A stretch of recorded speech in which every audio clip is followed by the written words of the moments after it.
الحمد للہ رب العالمین والصلاة والسلام علی اشرف الانبیاء والمرسلین وعلی آلہ واصحابہ اجمعین اما بعد اعوذ باللہ السمیع العلیم من الشیطان الرجیم بسم اللہ الرحمن الرحیم لقد رضی اللہ عن المؤمنین اذ یبایعونک تحت الشجرہ صدق اللہ العظیم وصدق رسولہ النبی الکریم ان اللہ وملائکتہ یصلون علی النبی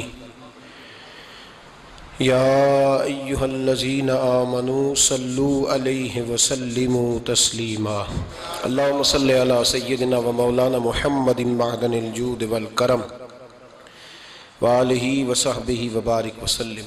حمد الصلاۃ کے بعد امیر المومنین خلیفۃ المسلمین داماد مصطفیٰ صلی اللہ علیہ وسلم حضرت سیدنا عثمان غنی رضی اللہ تعالیٰ عنہ کی حیات مبارکہ کے حوالے سے چند باتیں آج گفتگو کا عنوان ہے۔ نبی کریم صلی اللہ تعالیٰ علیہ وسلم نے حدیبیہ کے موقع پر 9 ہجری میں عمرے کا ارادہ فرمایا تھا، اور حضور صلی اللہ تعالیٰ علیہ وسلم اپنے کئی سو صحابہ کے ساتھ احرام باندھ کر مقام حدیبیہ پر پہنچ گئے۔ سفیر اس کو بنایا جاتا تھا جو بڑا سمجھدار اور زیرک آدمی ہوتا تھا۔ نبی پاک صلی اللہ علیہ وسلم نے اس موقع پر جس کو اپنا سفیر بنا کے بھیجا وہ حضرت سیدنا عثمان غنی رضی اللہ تعالیٰ عنہ۔ حضور نے انہیں سفیر بنا کر کے مکہ مکرمہ میں بھیج دیا اور 2 ٹارگٹ دیے اپنے سفیر کو، 2 باتیں فرمائیں۔ فرمائے ایک تو جا کے مکے والوں کو بتاؤ کہ ہم جنگ کرنے نہیں آئے، اللہ کے گھر کا دیدار کرنے آئے، اور بڑے پرامن طریقے سے ہم طواف کریں گے، سعی کریں گے، عمرہ کریں گے، لوٹ جائیں گے۔ یہ ہمارا واحد ایجنڈا ہے، اس کے علاوہ کوئی پروگرام نہیں ہے۔ اور دوسرا انہیں یہ بتاؤ ان لوگوں کو جو ایک زمانے سے مکہ مکرمہ میں کفار مکہ کے ظلم سہ رہے ہیں، ہمارے وہ غلام جو یہاں بڑی تکلیف میں ہیں، ان کو یہ خبر دے دو، عثمان انہیں میرا پیغام دے دینا کہ اب تمہاری مشکلات کے دن تھوڑے رہ گئے، اب بڑی جلدی اللہ تبارک و تعالی دین اسلام کو فتح عطا فرما دے گا۔ حضرت عثمان غنی تشریف لے گئے۔ جب حضرت عثمان غنی وہاں پہنچے تو کفار نے آپ کو روک لیا۔ انہوں نے کہا کہ آپ رکیے، دیر ہو گئی۔ ادھر ابو سفیان نے حضرت عثمان غنی رضی اللہ تعالیٰ عنہ کو یہ کہا کہ ہم نبی پاک صلی اللہ علیہ وسلم کو اور ان کے صحابہ کو عمرہ نہیں کرنے دیں گے، آپ اگر چاہیں تو وہ سامنے بیت اللہ شریف ہے، طواف کریں، آب زمزم پئیں، حجر اسود پہ جائیں، مقام ابراہیم پہ جائیں، صفا مروہ کریں، آپ چاہیں تو کر لیں۔ تو حضرت عثمان غنی رضی اللہ تعالیٰ عنہ فرمانے لگے میں تڑپ رہا ہوں کعبے کے طواف کے لیے، لیکن میں بیت اللہ کا طواف اسی وقت کروں گا جب آگے آگے مجھے میرے مصطفیٰ کریم نظر آئیں گے صلی اللہ تعالی علیہ وسلم۔ لوگ آج پوچھتے ہیں کہ بغیر مدینہ شریف جائے حج مکمل نہیں ہوتا۔ میں نے کہا مدینہ شریف کے بغیر حج ہو جاتا ہے، پر مدینے والے کے بغیر نہیں ہوتا، اس لیے کہ حضور نے فرمایا صحیح مسلم میں خذوا عنی مناسککم، حج کے طریقے مجھ سے سیکھو۔ اللہ نے تو کہہ دیا حج کرو، تفصیل تو بتائی نہیں، تو اب آپ کو حضور سے سیکھنا پڑے گا۔ مدینے کے بغیر تو شاید حج ہو جائے، پر مدینے والے کے بغیر حج نہیں ہوتا۔ حضرت عثمان غنی رضی اللہ تعالیٰ عنہ آنے لگے میں طواف ضرور کروں گا، پر اس وقت کروں گا جب مجھے حضور آگے آگے نظر آئیں گے۔ ادھر ایک شخص نے حضور کی بارگاہ میں بھی کہا اپنوں کا نہ پتہ ہوتا ہے، دل بدست آور کے حج اکبر است۔ جو دل ہوتے ہیں نا، دل کو دل سے راہ ہوتی ہے۔ یہ کئی دفعہ جسم علیحدہ علیحدہ ہوتے ہیں پر یہ اکٹھے دھڑک رہے ہوتے ہیں۔ تو دل کو راہ ہوتی ہے. عرض کی یا رسول اللہ صلی اللہ علیہ وسلم عثمان غنی تو طواف کر رہے ہوں گے، صفا مروہ میں ہوں گے، بڑی موج ہوگی، آب زمزم کھول کے پی رہے ہوں گے. حضور نے سامنے والے کا چہرہ غور سے دیکھا، فرمایا عثمان کو تم زیادہ جانتے ہو کہ میں زیادہ جانتا ہوں؟ یا رسول اللہ آپ ہی زیادہ جانتے ہیں. فرمایا پھر فکر نہ کرو، عثمان میرے بغیر طواف نہیں کرے گا. بات ختم ہو گئی، میرے بغیر عثمان طواف نہیں کرے گا، ختم ہو. اب کسی نے افواہ پھیلا دی کہ حضرت عثمان غنی کو شہید کر دیا گیا. نبی پاک علیہ السلام تک بھی خبر آئی. حضور جانتے تھے. ہمارا دل نہیں کرتا کوئی انتشاری بات کرنے کو، لیکن جب لوگ کرتے ہیں تو پھر دل کو تکلیف ہوتی ہے. اب یہاں سب نے لکھا ہے کہ نبی پاک صلی اللہ علیہ وسلم کو خبر ملی، حضور پریشان ہوئے، صحابہ کو مشورے کے لیے بھی بلایا، بیعت رضوان بھی ہوئی. اگر علم غیب ہوتا، یہ سارا کچھ نہ ہوتا. اور میں نے کہا خدا کے بندے، اگر حضور اپنا علم غیب اس وقت ظاہر کرتے تو حضرت عثمان کے لیے قرآن کی آیتیں نہ نازل ہوتی، اس بیعت کے تذکرے نہ ہوتے. ہر بات پہ لوگ معاذ اللہ تعالیٰ. اب دیکھیں نا، یہاں یہ جملہ چھوڑنے کی کیا ضرورت ہے؟ تم قوم کو کیا دے رہے ہو؟ لوگوں کو کیا بتا رہے ہو کہ نبی پاک علیہ السلام اندھیرے میں بیٹھ کے فیصلے کر رہے تھے؟ کیا بتا رہے؟ آج انٹیلیجنس کی رپورٹس بتا دیتی ہیں کہ وہ فلاں کس طرح کا ماحول ہے اور آپ نے کس طرح کرنا ہے، تو تمہیں اپنی خفیہ ایجنسیوں کے مطابق تم فیصلہ کرو تو کہتے ہو ہم بھئی اندھیرے میں فیصلہ نہیں کر رہے، ہمیں رپورٹ ہے تو فیصلہ کر رہے ہیں. اور نبی پاک علیہ السلام کے بارے میں تم لوگوں کو یہ بتا رہے ہو کہ حضور اندھیرے میں فیصلہ کر دیتے تھے، پتہ ہی نہیں تھا. کس طرح کی بات کرتے ہو؟ میرے محبوب پاک علیہ السلام فرماتے ہیں کہ اللہ تبارک و تعالیٰ نے مجھے اس طرح کا علم عطا فرمایا ہے کہ جو تمہارے ذہن میں ہو مجھ سے پوچھو، میں فوراً تمہیں جواب دوں گا. لیکن لوگ اڑ گئے ہیں، کیا کیا جائے؟ اور عجیب فلسفہ ہے. یہاں بھی گرہ لگا دی، پتہ ہوتا تو یہ سارا. اور میں نے کہا خدا کے بندے، اگر یہ سارا کچھ نہ ہوتا تو پھر یہ آیتیں کیسے نازل ہوتی؟ پھر صبح قیامت تک حضرت عثمان غنی کی عظمتوں کا کیسے پتہ چلتا؟ جب خبر ملی نا کہ حضرت عثمان غنی کو شہید کر دیا گیا تو حضور نے صحابہ کو بلایا، فرمایا آؤ میری بیعت کرو. حالانکہ بیعت پہلے ہو چکی، آؤ دوبارہ بیعت کرو. یا رسول اللہ کس چیز کی بیعت کرنی ہے؟ تو نبی پاک نے فرمایا میرے ہاتھ پہ بیعت کرو کہ ہم عثمان غنی کے خون کا بدلہ لیے بغیر یہاں سے جائیں گے نہیں. ہم عثمان کے خون کا بدلہ لیے بغیر یہاں سے جائیں گے.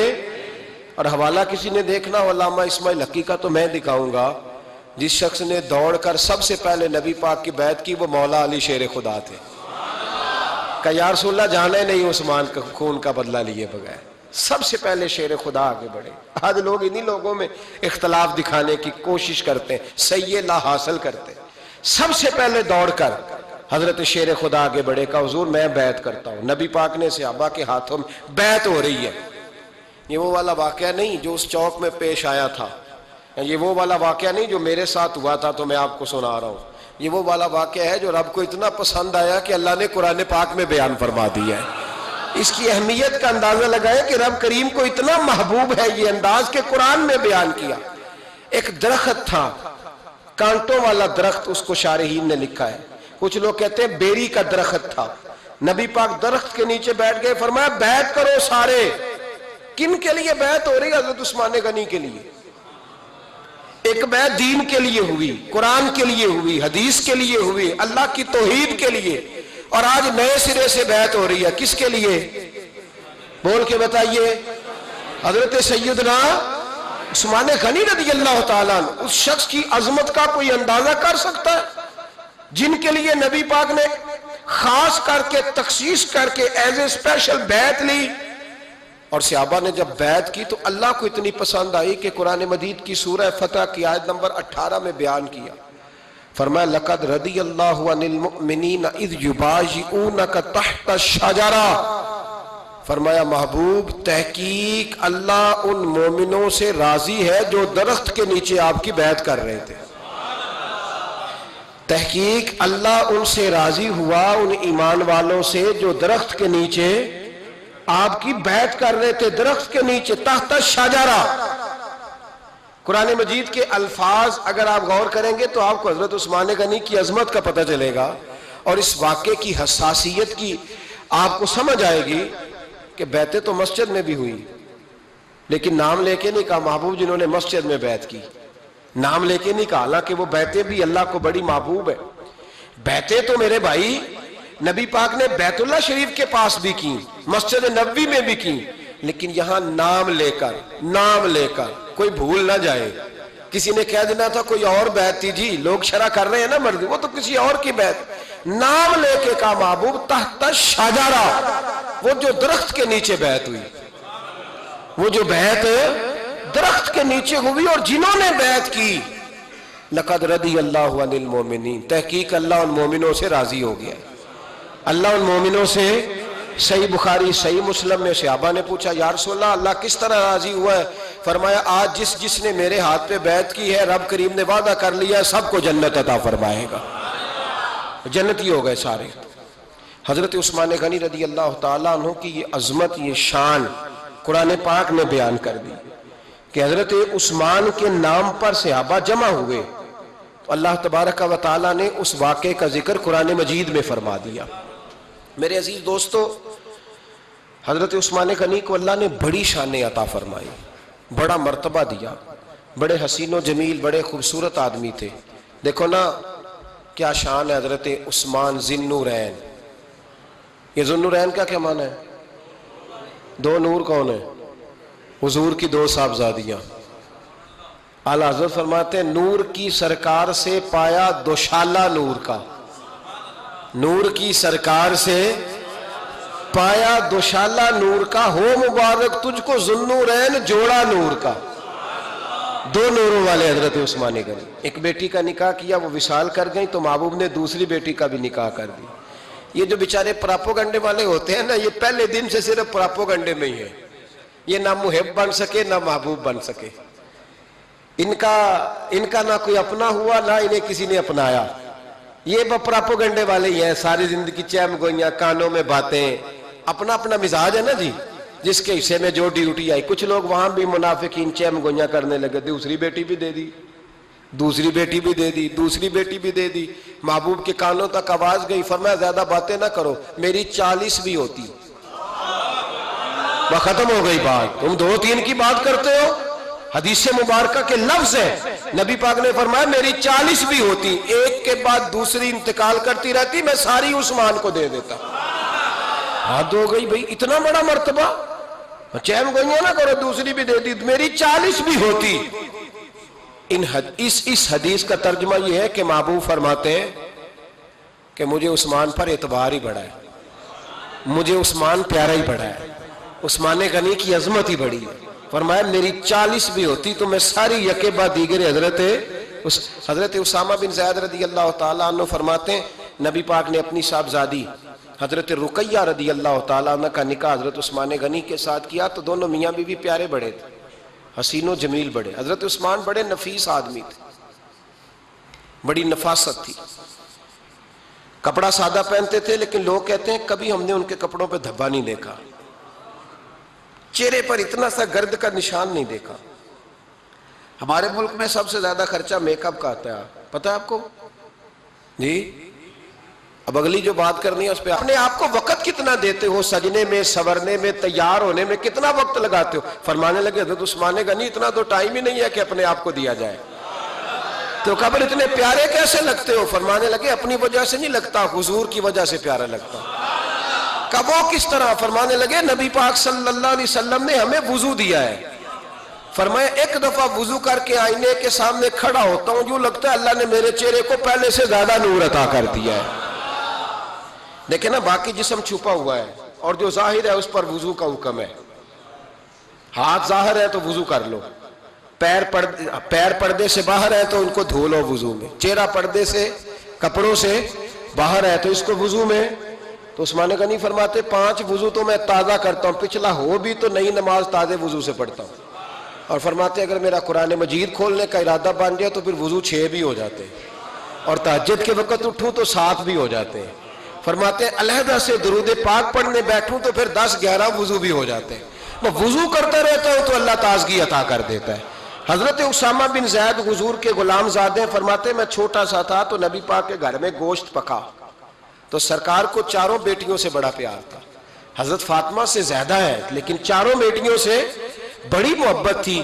حضرت رقیہ اور جناب عثمان غنی کے گھر میں اسامہ بن زید کہتے ہیں حضور نے مجھے سالن دینے بھیجا, میں چھوٹا سا تھا اور ابھی پردے کی آیتیں بھی نہیں آئی تھی, حکم بھی نہیں آیا تھا. کہتے ہیں میں سالن دینے گیا, واپس آیا تو میں نے ان دونوں کو بیٹھے دیکھا تو میں نے اتنے حسین میاں بیوی کبھی دیکھے نہیں تھے, اور میری طبیعت کھل اٹھی. فرماتے ہیں جب واپس آیا نا, سرکار نے میرا چہرہ دیکھا, میں نے تو بات کرنی نہیں تھی, حضور نے چھیڑ دی. فرمایا میری بیٹی اور داماد کو دیکھ کے آئے ہو؟ یا رسول اللہ دیکھ آیا ہوں. فرمایا ایسا حسین جوڑا دنیا میں کبھی دیکھا ہے؟ کہا یا رسول اللہ اللہ کی عزت کی قسم کبھی دیکھا ہی نہیں. یہ ظاہری حسن اللہ نے حضرت سیدنا عثمان غنی رضی اللہ تعالیٰ عنہ کو عطا. ایک بات میری یاد رکھنا, حسن ظاہر کا نہیں ہوتا, حسن ظاہر کا نہیں ہوتا, ظاہر کا میک اپ ہوتا ہے. حسن ہمیشہ باطن کا ہوتا ہے. جن لوگوں کے اندر معصومیت ہوتی ہے ان کے چہروں پہ بھی آئی جاتی ہے. کوئی نہیں سمجھ آئی شاید آپ کو. اندر اگر بندہ کڑوا ہونا, کسیلا ہو, چہرہ نہیں روشن ہوتا. اس کی دلیل حدیث میں موجود ہے. نبی پاک صلی اللہ علیہ وسلم سے صحابہ نے کہا یا رسول اللہ اللہ کا ولی کون ہوتا ہے؟ فرمایا جس کا چہرہ دیکھنے سے اللہ یاد آئے. تو ولایت کا تعلق دل سے ہے, چہرے سے نہیں. ولایت کا تعلق بولیے دل سے ہے, چہرے سے ولایت کا تعلق نہیں ہے. لیکن حضور نے دلیل کیا دی؟ چہرہ دیکھو تو اللہ یاد آئے. گویا محبوب نے فرمایا کہ دل اگر ولی کا ہو تو پھر اللہ تعالیٰ دل کی برکت سے چہرہ بھی نورانی عطا فرما دیتا ہے. چہرہ بھی نورانی. بہت سارے میں نے ایسے بزرگوں کو دیکھا جن کے رنگ گورے نہیں تھے پر نورانی تھے. ہمارے علامہ فیض احمد اویسی صاحب رحمۃ اللہ علیہ, میرے استاد گرامی, کا رنگ گورا نہیں تھا, لیکن جو بابا جی کو دیکھتا تھا فدا ہی ہو جاتا تھا. رنگ گورا نہیں تھا, گندمی تھا, لیکن کیا بات تھی چہرے کی معصومیت کی. تو یاد رکھیں حضرت عثمان غنی کے باطن میں جو حسن تھا, جو وقار تھا, وہ چہرے سے چھلکتا تھا. چند خوبیاں بڑی زیادہ تھی حضرت عثمان غنی میں, بہت زیادہ تھی چند خوبیاں. ایک بہت بڑی خوبی حضرت عثمان غنی کی جس کو نبی پاک نے بڑا چاہا, وہ تھا حضرت عثمان غنی کا سخی ہونا. مالا والے سخی نہیں ہوندے, مالا والے سخی ان کے پاس تو پیسہ بافر ہوتا ہے, کسی وقت 10,000 کا تعاون کاری دیتے ہیں کسی کے ساتھ, وہ سخی نہیں ہوتے. بھئی کسی ایک بندہ 1.5 کروڑ کی اسامی ہے تو کسی کو 20,000 کا تعاون کر دے, سخاوت تھوڑی ہے. کروڑوں روپیہ اس کے پاس پڑا ہوا ہے. مالا والے سخی, یہ میاں صاحب نے کہا ہے, مالا والے سخی نہیں ہوندے. سخیاں کل مال نہیں ہوندا, سخیاں کل مال ہے, اس لیے کہ جمع کریں گے تو رہے گا نا, وہ سخی جمع کرتا ہی نہیں. مالا والے سخی نہیں ہوندے, سخیاں کل مال نہیں ہوندا. ایتھے اوتھے دوویں جہانی, سخی کنگال نہیں ہوندا. حضرت عثمان غنی رضی اللہ تعالیٰ عنہ فرماتے ہیں کہ جس دن حضور نے تبوک کے لیے جیش اسرا کے لیے اعلان کیا نا, تو حضرت عثمان غنی فرماتے ہیں کہ حضرت ابو بکر صدیق تو سارا مال لے آئے تھے, جناب عمر آدھا لے آئے تھے, مولا علی شیر خدا نے جی کھول کے دیا تھا, لیکن 800 گھوڑے بما پالان کی ضرورت تھی. یعنی 800 فوجیوں کا خرچہ, اپنے لفظوں میں بات کر رہا ہوں. فوجی کا خرچہ کیا ہوتا تھا کہ فوجی کا گھوڑا بھی چاہیے, گھوڑے کے ساتھ کجاوا بھی چاہیے, تلوار بھی چاہیے, نیزہ بھی چاہیے, تیر بھی چاہیے, لوہے کی جیکٹ بھی چاہیے. حضرت عثمان غنی کہتے ہیں نبی پاک نے اعلان کرنا شروع کیا. ایک دفعہ اعلان کیا تو میں نے کہا حضور 200 فوجی کا خرچہ میرا. تو نبی پاک نے دوسری دفعہ اعلان کیا تو کوئی اٹھا ہی نہیں. جنہوں نے دینا تھا وہ تو سارا کچھ پہلے ہی دے چکے تھے, کوئی اٹھا نہیں. کہتے مجھے بڑا عجیب لگا کہ میرے مصطفیٰ اعلان کریں. حضرت عثمان غنی فرماتے ہیں, شاہ ولی اللہ صاحب نے ازالت الخفا میں لکھا ہے کہ یوں پکڑ کے کہتے ہیں میں نے اپنا نا گریبان پکڑ لیا, عثمان تیرے نبی کو اعلان کرنا پڑ رہا. کہتے 1000 فوجی کا خرچہ چاہیے تھا, 1000 کا. عثمان کہتے تیسری دفعہ حضور نے اعلان کیا تو کہا یا رسول اللہ 200 اور ڈال لے. سنو سخی کس کو کہتے ہیں. حضرت عثمان غنی رضی اللہ تعالیٰ عنہ فرماتے ہیں میرے پاس کل خرچہ میرے پاس 800 فوجیوں کا تھا, میں سارا کچھ بھی گھر سے لے آؤں تو 1000 میں پھر بھی پورا نہیں کر سکتا تھا. لیکن جب نبی پاک نے چوتھی دفعہ کہا نا کہ اٹھو بھائی ابھی خرچہ چاہیے, عثمان کہتے ہیں مجھے لگتا تھا میرے گریبان پھٹ جائے گا. یار میرے محبوب کو اعلان کرنا پڑ رہا ہے, عثمان غنی فرماتے میں اٹھ کے کھڑا ہوا، میں نے کہا حضور اب آپ نے اعلان نہیں کرنا، آپ 1000 ہی میرے کھاتے میں ڈال دیں، میں سب کا بندوبست کرا دوں گا۔ فرماتے میں نے 200 فوجی کا خرچہ پکڑ دکڑ کے پورا کیا۔ 200 کا خرچہ، غریب اصل میں اللہ سے تجارت نہیں کرتا اس لیے امیر نہیں ہوتا، غریب اللہ سے تجارت کرے نا، اللہ سے اس کے رستے میں 200 دے کے 70 گنا کی امید رکھے یہاں بھی وہاں بھی، پھر امیر ہو جائے۔ یہ تجارت نہیں کرتا، یہ کہتا ہے اللہ کے رستے میں امیر خرچ کریں گے، میری نہیں ڈیوٹی۔ حضرت عثمان غنی کہتے ہیں میرے پاس 800 کا بندوبست تھا، میں نے 1000 کا دیا۔ حضور تشریف لے گئے، فرماتے ہیں جہاد سے جب واپسی ہوئی نا، ایک ایسا سودا تھا جس میں سے مجھے نفع کی امید ہی نہیں تھی، پر اللہ نے مجھے 11 گنا نفع عطا فرمایا۔ مالا والے سخی نہیں ہوندے، سخیاں کل مال۔ دیکھیں نا جنت البقیع، وہ والا قبرستان جس میں کوئی دفن ہو جائے تو نبی پاک کی سفارش کا حقدار ہو گیا، وہ والا قبرستان جس کا نام ہی جنت ہے۔ وہاں نا ایک یہودی اپنے جانور باندھا کرتا تھا، تو سرکار ایک دن اس طرف گئے تو واپس آئے، حضرت عثمان غنی قریب کھڑے تھے، نبی کریم صلی اللہ تعالی علیہ وسلم نے فرمایا عثمان اس جگہ کی طرف ذرا چکر لگانا، جگہ بڑی اچھی ہے۔ عثمان غنی گئے، جگہ خرید کے واپس آ گئے۔ حضور نے فرمایا ہوا ہے؟ عرض کی حضور خرید آیا ہوں۔ فرمایا میں نے تو چکر لگانے کا کہا تھا۔ کہا یا رسول اللہ آپ نے یہ بھی تو فرمایا تھا جگہ بڑی اچھی ہے، تو جس کو آپ نے اچھا کہہ دیا یہودی کے پاس تو نہیں نہ رہنی چاہیے، تو میں نے خرید دی۔ شرم نہیں آتی لوگوں کو۔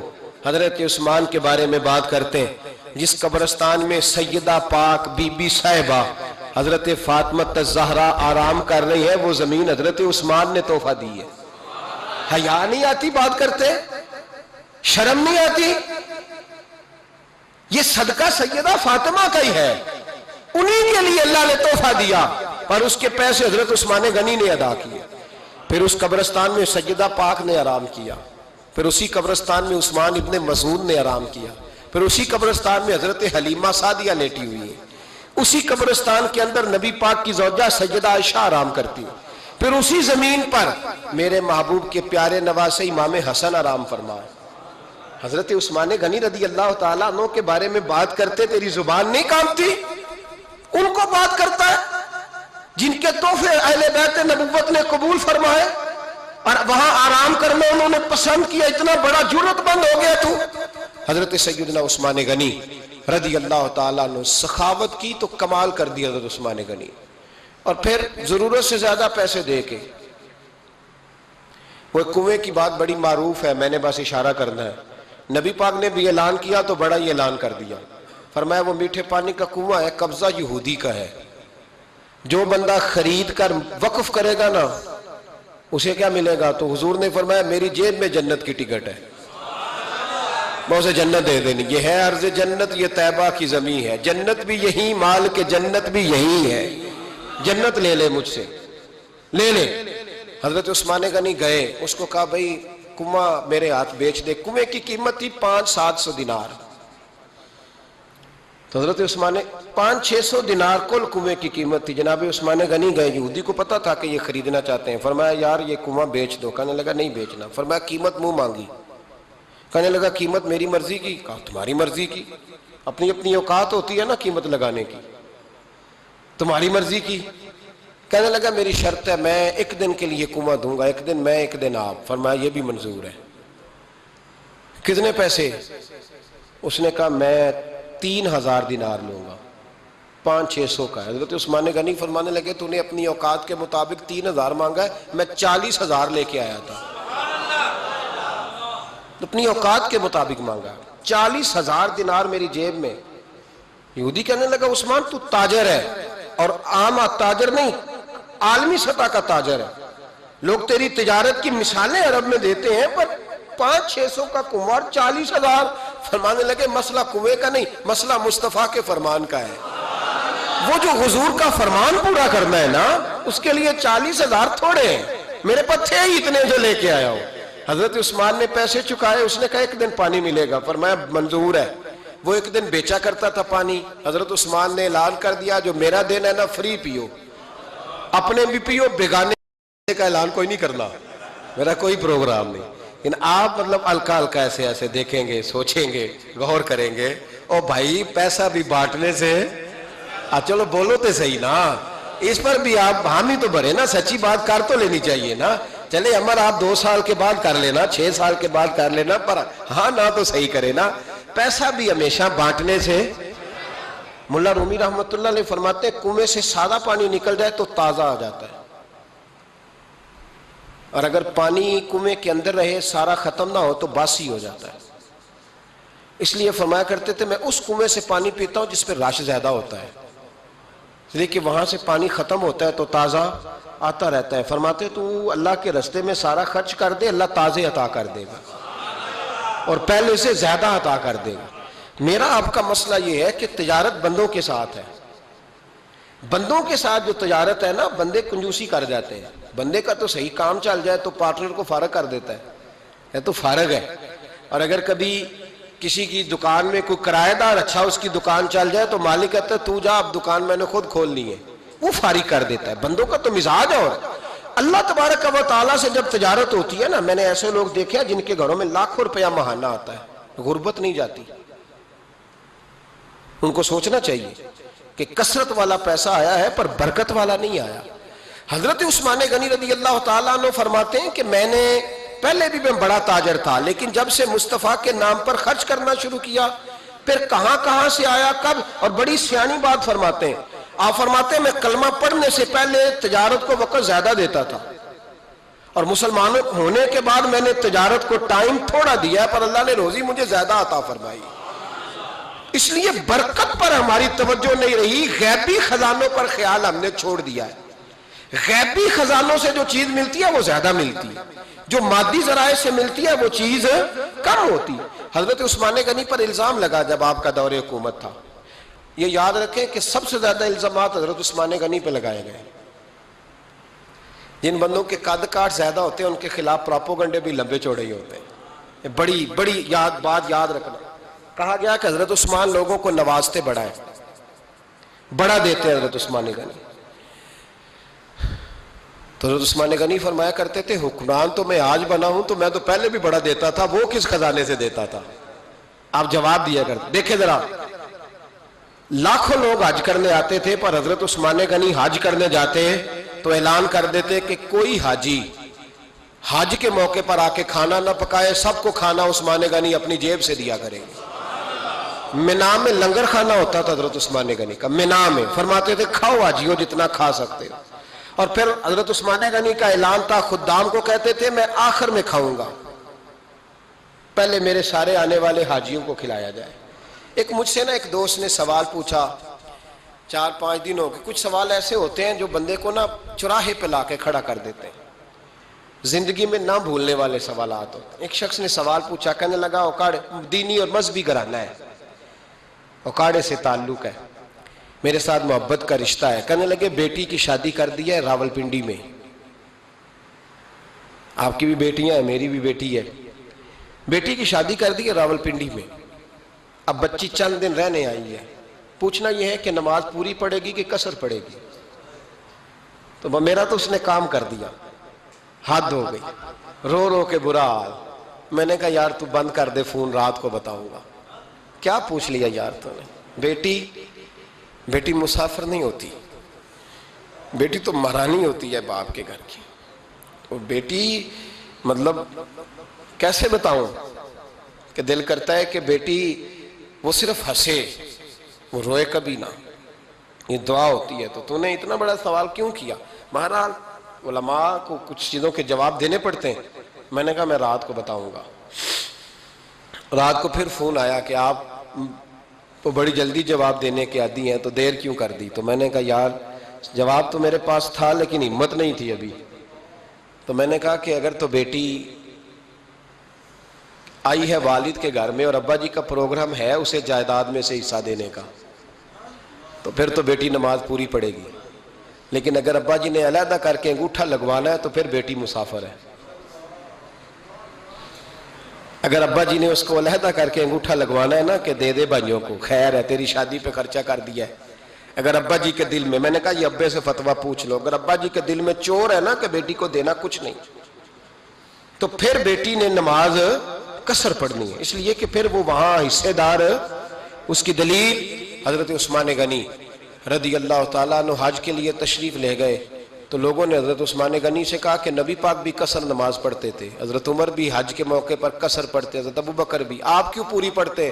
فرمایا ان کا مکے میں گھر کوئی نہیں تھا، میرے تو پورے کے پورے باغ ہیں، تو میں یہاں مسافر نہیں ہوں، میں یہاں مقیم ہوں، تو اگر تو بیٹی کا حصہ بھی ہے ابا جی کے گھر میں تو پھر وہ نماز پوری پڑے گی۔ لیکن اگر ابا جی نے اللہ تعالیٰ خیر فرمائے بیٹوں کے حق میں فیصلہ سنا دیا ہے اور انہوں نے بیٹی سے کہہ دیا ہے کہ چھوڑ، جو بیٹیاں حصہ لیتی ہیں ان کے بھائی نہیں ملتے تو نہ ملے بھائی، کوئی عرض نہیں، ضروری ہے ظالم بھائیوں سے رابطہ رکھنا جو کھا جائے بہنوں کا حصہ۔ والد ظالم ہے، ظالم ہے باپ، بیٹے کو حصہ دیتا ہے بیٹی کو نہیں دیتا۔ اور یہ 1.5 مربے والے جاگیردار کی بات نہیں کر رہا، جس کا 4 مرلے کا مکان ہے اس کی بیٹی کا بھی حصہ بنتا ہے۔ کیوں کھاتے ہو بیٹیوں کا حصہ؟ ڈر نہیں آتا اللہ تعالیٰ سے؟ کیوں کھاتے ہیں لوگ بیٹیوں کا حصہ؟ جب اللہ رسول نے رکھا ہے تو کیوں کھا جاتے؟ اور پھر کہتے ہیں جناب بڑا پیار ہے بیٹی سے، رونے دھونے کے لیے پیار ہے۔ تو یاد رکھیں حضرت عثمان غنی رضی اللہ تعالیٰ عنہ کا لنگر چلتا تھا۔ تو میرے بھائی ایک اور بہت بڑی خوبی حضرت عثمان غنی کی تیسری وہ یہ تھی کہ آپ میں اللہ نے بہت زیادہ حیا رکھی تھی۔ آج نا اگر آپ ناراض نہ ہو تو ہماری حکومتوں میں جو بدتمیز زیادہ ہوتا ہے اس کا عہدہ زیادہ ہوتا ہے، اس کو اچھا عہدہ ملتا ہے جو بدتمیزی زیادہ کرتا ہے۔ اور ہمارے ہاں نوجوان سمجھتے ہیں کہ کھل کے پھرنا، کھل کے کھانا، مرضی کا لباس پہننا۔ ہمارے ایک بزرگ فرمایا کرتے تھے جب سے پیسے لوگوں کے پاس زیادہ آئے ہیں لباس چھوٹے ہو گئے، پیسہ زیادہ آ گیا کپڑے جسموں پہ سکڑ گئے۔ لوگ سمجھتے ہیں کہ بس جو دل میں آئے کہہ دینے کا نام جمہوریت ہے، آزادی رائے ہے۔ حضرت عثمان غنی رضی اللہ تعالیٰ عنہ شرم و حیا کے پیکر تھے، بڑا پیسہ تھا، بڑا کچھ تھا، لوگ ڈرتے تھے، سردار بھی تھے، جو چاہتے کر سکتے، روب طاری ہوتا۔ لیکن عثمان غنی کو جب بھی کوئی دیکھتا تھا کسی کونے میں بیٹھے نظر آتے تھے، چھپے ہوئے، پیچھے، شرم و حیا، نفاست پسندی، بڑھ بڑھ کے آگے ہونا، ہر ویڈیو میں شامل ہونے کی کوشش کرنے کا نام پیار نہیں ہے۔ نفاست پسند جو لوگ ہوتے ہیں وہ اکثر چھپے ہوئے ہوتے ہیں، ان کا پتہ ہی نہیں ہوتا لوگوں کو کہ پیچھے دراصل ہے کون۔ دیکھیے نا بڑی معروف حدیث ہے صحیح مسلم میں، نبی پاک صلی اللہ علیہ وسلم آرام فرما رہے تھے، حضور نے تامت مبارک باندھی ہوئی تھی، لیٹے ہوئے تھے سرکار۔ تو جب آدمی لیٹتے تھے نا، ہمارے بزرگ بھی جب لیٹتے ہیں تو تامت کو سمیٹا کرتے تھے تو گھٹنوں تک آ جاتی تھی، دیکھا نا آپ نے، گھٹنوں تک تامت آ جاتی جب لیٹتے۔ تو سرکار بھی لیٹے تھے، پردے کی ابھی آیتیں نہیں آئی تھی، دروازے پہ دستک ہوئی، حضرت عائشہ صدیقہ عرض کرنے لگے یا رسول اللہ میرے ابا جان جناب ابو بکر صدیق آئے۔ حضور نے فرمایا بلا لو۔ حضرت عائشہ کہتی ہیں وہ آ کے بیٹھ گئے، حضور لیٹے رہے، پھر دستک ہوئی، اب کون ہے؟ کہا سیدنا فاروق اعظم۔ کہا عائشہ آپ ساتھ والے حجرے میں چلی جاؤ۔ اماں جی وہاں چلی گئی۔ تھوڑی دیر کے بعد حضرت عمر آئے، حضور لیٹے رہے، جناب عائشہ کہتی ہیں پھر دستک ہوئی، اب کون ہے؟ فرمایا عثمان غنی۔ نبی کریم نے فرمایا اسے کہو ذرا ٹھہر جائے۔ حضرت عثمان ٹھہرے تو حضور اٹھ کے بیٹھے، تہمت مبارک کو ٹھیک کیا، پھر اپنے کرتے مبارک کو سیدھا کیا، پھر دستار کو سیدھا کیا، فرمایا اب بلاؤ عثمان غنی کو۔ حالانکہ جاہو جلال حضرت عمر کا زیادہ ہے، حالانکہ وقار مقام حضرت صدیق اکبر کا زیادہ ہے، اب بلاؤ عثمان غنی کو۔ حضرت عثمان غنی رضی اللہ تعالیٰ عنہ آئے، بیٹھے، بات چیت ہوئی، تینوں چلے گئے۔ حضرت عائشہ صدیقہ کہتی ہے میرے ذہن میں سوال رہ گیا، میں نے عرض کی یا رسول اللہ صلی اللہ تعالیٰ علیہ وسلم وہ دو لوگ آئے، آپ بیٹھے رہے، عثمان آئے تو آپ نے اہتمام کیا، کیا لفظ ہے، اور لفظوں میں تاثیر ہے، اور جملے دو کہے نبی پاک نے لیکن کتنا بڑا ان کا مرتبہ بیان کیا۔ فرمایا عائشہ میں اس شخص سے حیا نہ کروں جس سے اللہ کے فرشتے بھی حیا کرتے ہیں، میں اس سے حیا نہ کروں جس سے اللہ کے فرشتے بھی حیا کرتے ہیں۔ حضرت عثمان غنی فرمایا کرتے تھے میں نے جب سے حضور کا چہرہ دیکھا ہے دوبارہ پلٹ کے اپنی شرمگاہ بھی کبھی نہیں دیکھی، گویا میں نے اپنی آنکھوں کا وضو نہیں توڑا جب سے حضور کا۔ فرماتے جب سے یہ ہاتھ نبی پاک کو بیعت کے لیے دیا ہے پھر گندگی میں نہیں جانے دیا میں نے سیدھا ہاتھ۔ حضرت عثمان غنی فرمایا کرتے تھے میں اپنے گھر کے اندر اپنے غسل خانے میں 4 دیواری کے اندر بھی کپڑوں سمیت غسل کرتا ہوں، مجھے حیا آتی ہے غسل خانے میں بھی کپڑے. اور سنو ایک اور بڑی بات اہم، آپ فرمایا کرتے تھے میری جو محرم عورتیں ہیں نا، محرم پھپھی خالہ، میری جو محرم عورتیں ہیں، فرمایا کرتے تھے میں نے کبھی ان کے بھی چہرے آنکھ بھر کے نہیں دیکھے، ان کے بھی چہرے کبھی میں نے آنکھ بھر کے نہیں دیکھے. جو میری محرم عورتیں ہیں پھپھی خالہ، فرماتے تھے ان سے بھی جب بات کرتا ہوں تو میں چہرہ جھکا کے. ہمارے ہاں تو کزن ایک دوسرے سے سلام لیتے ہیں، لڑکیاں لڑکے کزن ایک دوسرے سے سلام لیتے ہیں. بچیاں آیا کرتی تھی تو میری کبھی کبھی مجھے بتایا جاتا تھا، میں نے ایک پابندی لگا دی، بچیاں جب مدرسے میں آتی تھی کہ جو دور سے بچی آئے اس کو جس آدمی کا نام لکھا ہو بتایا جائے وہی لینے آئے. ایک دن مجھے اطلاع دی گئی کہ آپ تھوڑی دیر آئیں. میں گھر گیا تو مجھے بتلایا گیا کہ ایک بچی ہے تو اس کو جو پہلے لینے آتا تھا وہ نہیں آیا، کوئی اور آیا.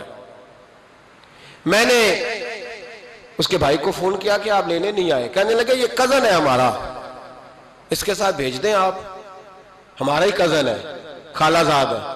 میں نے کہا یار آپ کہاں ہو؟ کہنے لگے مجھے 20-25 منٹ لگ جائیں گے. تو میں نے کہا ابھی کلاسیں بھی جاری ہیں تو آپ ہی آ جانا خود ہی. میں نے کہا سب آپ بھیج دیں، مجھے اعتبار ہے اس پہ.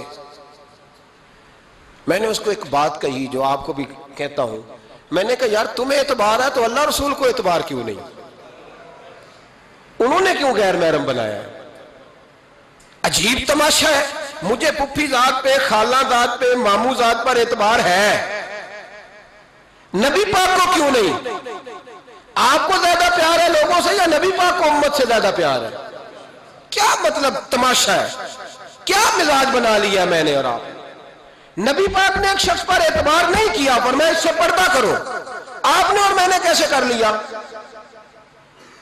نبی پاک نے خالہ ذات، پھپھی ذات، دیور پر، جیٹ پر، سالے پر، بہنوئی پر اعتبار نہیں کیا، پابندی لگا دی. تو نے کیسے کیا؟ تیرے دل میں زیادہ درد ہے، تو زیادہ دین کو سمجھنے لگا ہے، انسانیت زیادہ اچھل آئی ہے تیرے اندر. اعتبار کیا ہوتا؟ یاد رکھنا دنیا میں جتنے گھر تباہ ہوئے ان لوگوں کی وجہ سے نہیں ہوئے جن پر اعتبار نہیں تھا، ان کی وجہ سے ہوئے جن پر اعتبار تھا. گھر کا بیٹی لنکا ڈھائے، باہر والے آ کے کبھی بھی گھر میں کوئی نقب زنی نہیں کرتے، جب بھی کرتے ہیں اعتبار والے کرتے. میرے رسول پاک علیہ السلام کی وہ ازواج جن پر اللہ کو اتنا اعتبار ہے کہ رب کہتا ہے میرے محبوب کی بیویوں تمہاری جیسی دنیا میں دوسری ہے ہی کوئی نہیں. اللہ کو اتنا اعتبار ہے.